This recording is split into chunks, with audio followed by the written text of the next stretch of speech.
থালা ভর্তি অসম্ভব মজার একটা আচার। আর এই আচারটা আমি প্রথম যেদিন খেয়েছিলাম আমার কাছে মনে হয়েছিল অমৃত চিজ। আসসালামু আলাইকুম, কেমন আছেন সবাই? আর এই আচারটা বানানোর জন্য প্রথমে আমি কিছু জলপাই ধুয়ে পানি দিয়ে সেদ্ধ করে নিয়েছি। এত সুন্দরভাবে সেদ্ধ করেছি যে জলপাইগুলো ফেটে গেছে। আর এই সেদ্ধ জলপাই কিছুটা ঠান্ডা হওয়ার পর হাত দিয়ে কষলে নিয়ে এখানে আমি অ্যাড করে দিলাম চিনি, হলুদের গুঁড়া, মরিচের গুঁড়া, জিরার গুঁড়া, ধনিয়ার গুঁড়া, আদা বাটা, এটা ফ্রিজে ছিল তাই শক্ত হয়ে আছে, স্বাদমতো লবণ, আর শেষে দিয়ে দিলাম থেতো করা রসুন। এবার আমি সবগুলো একটু জাল করে নিব। গ্যাস এই পর্যায়ে কিন্তু চুলার আঁচটা মিডিয়াম করে নিতে হবে।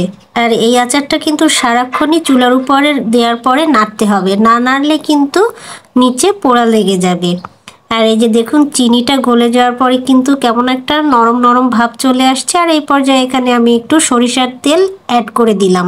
সরিষার তেল অ্যাড করার পর আচার আরও কিছুক্ষণ নাড়িয়ে চাড়িয়ে জাল করে নিতে হবে। আর একটুও কিন্তু থামা যাবে না, সারাক্ষণই নাড়তে হবে, নইলে নিচে থেকে কিন্তু পোড়া লেগে যাবে। আর এই পর্যায়ে এই আচারে কিছু মশলা অ্যাড করে দিতে হবে। আমি 2 ভাগে পাঁচফোড়ন ভাগ করে নিয়েছি, আর এটা আমি দিয়ে দিলাম হচ্ছে শুকনো মরিচ ভাজা, সেটা আমি এখানে গুঁড়া করে দিয়েছি। আর 2 ভাগের 1 ভাগ পাঁচফোড়ন আমি এই পর্যায়ে এখানে অ্যাড করে দিলাম, আর 1 ভাগ আমি যখন হয়ে আসবে আচারটা তখন অ্যাড করব। বলেছিলাম না গাইস, এটা একটু নাড়তে হবে সারাক্ষণই, না নাড়লে কিন্তু নিচে থেকে পোড়া লেগে যাবে। আর যখন পানিটা একদম শুকিয়ে আসবে, এই যে দেখুন কি সুন্দর কিন্তু শুকিয়ে আসছে, এই পর্যায়ে আমি এখানে অ্যাড করে দিলাম কিছু কালো জিরা আর একটু বিট লবণ। এবার আরও কিছুক্ষণ জাল করে নিতে হবে আচারটা, যতক্ষণ না পর্যন্ত আচার কড়াই থেকে খুন্তির সাথে উঠে আসতে না চাইবে ততক্ষণ পর্যন্ত এই আচার কিন্তু জাল করে নিতে হবে গায়েস। আর এই পর্যায়ে এখানে আমি অ্যাড করে দিলাম বাকি যে অর্ধেক পাঁচফোড়ন ছিল সেটা, এটা দিয়ে আমি আরও কিছুক্ষণ জাল করে নিব। গায়েস আমার আচার কিন্তু প্রায় হয়ে গেছে জাল করা, এই যে দেখুন খুন্তির সাথে উঠে আসছে। আর এই পর্যায়ে আমি যে পাঁচফোড়নটা অ্যাড করে দিয়েছি এটার কারণ হচ্ছে পাঁচফোড়নের সুন্দর একটা ফ্লেভার পাওয়া যাবে, তাই এখানে আমি এই হওয়ার আগেই এই পাঁচফোড়নটা অ্যাড করে দিয়ে আচারটা একটু ছড়িয়ে দিলাম। আচার করার মধ্যে ছড়িয়ে দিয়ে রোদে দিয়ে দিলাম। এভাবে আমি 3 দিন রোদে দিয়ে আচারটা নিয়েছি। এই যে দেখুন 3 দিন পরে আচারের কালারটা কেমন হয়েছে। আর এই পর্যায়ে আমি আচারটা কিন্তু এখন দলা পাকিয়ে নিব গাইস।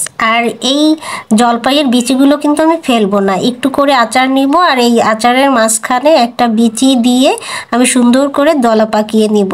এটা কিন্তু খেতে খুবই মজা, এই আচারটা সত্যি অসাধারণ। আপনারা একবার হলেও গাইস বাসায় এই আচারটা বানিয়ে খেয়ে দেখবেন। আর এই আচারটা কিন্তু দীর্ঘদিন সংরক্ষণ করে রাখা যায় গাইস। আমি প্রথম এই আচারটা খেয়েছিলাম মহাখালী ডিওএসএস এর গেটে।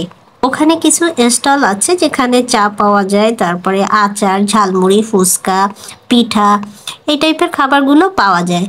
আর অফিস থেকে বের হয়ে সবাই ওখানে খাওয়ার জন্য একদম ভিড় জমায়। প্রথম যেদিন খেয়েছিলাম খাওয়ার পরে আমার মনে হয়েছিল সত্যি অসাধারণ অসাধারণ একটা আচার। আমি এই আচারটা আরও বেশি করে কিনে নিয়ে যাব এরকম ভেবেছিলাম, কিন্তু ওই দিন আচারওয়ালার কাছে বেশি আচার ছিল না। আর পরের দিন আমি ওনাকে খুঁজলাম, তখন আর এই আচারটা ওনার কাছে আমি পাইনি। তারপরে মনে মনে ভেবে নিয়েছি যে এই আচারটা আমি নিজেই বাসায় বানিয়ে নিব। টক মিষ্টি ঝাল স্বাদের তো এই আচারটা ছোট বড় সবাই অনেক বেশি পছন্দ করবে গাইস। এই আচারটা যদি আপনি কাউকে খেতে দেন তাহলে সে প্রথমে কিছুতেই বুঝবে না যে এটা জলপাইয়ের আচার। প্রথমে দেখে ভাববে যে এটা তেঁতুলের আচার, কিন্তু খাওয়ার পরে যখন মাঝখানের যে একটা বিচি আছে সেটা দেখে বুঝতে পারবে যে এটা জলপাইয়ের আচার। তাছাড়া কিন্তু বোঝার কোনো উপায়ই নাই যে এটা জলপাইয়ের আচার গাইস। কথা বলতে বলতে কিন্তু এদিকে আমার আচার বানানো হয়ে গেছে। এই যে দেখুন দেখতে কত সুন্দর লাগছে, আর কি সুন্দর যে একটা ফ্লেভার আসছে যা বলে বুঝাতে পারবো না গাইস।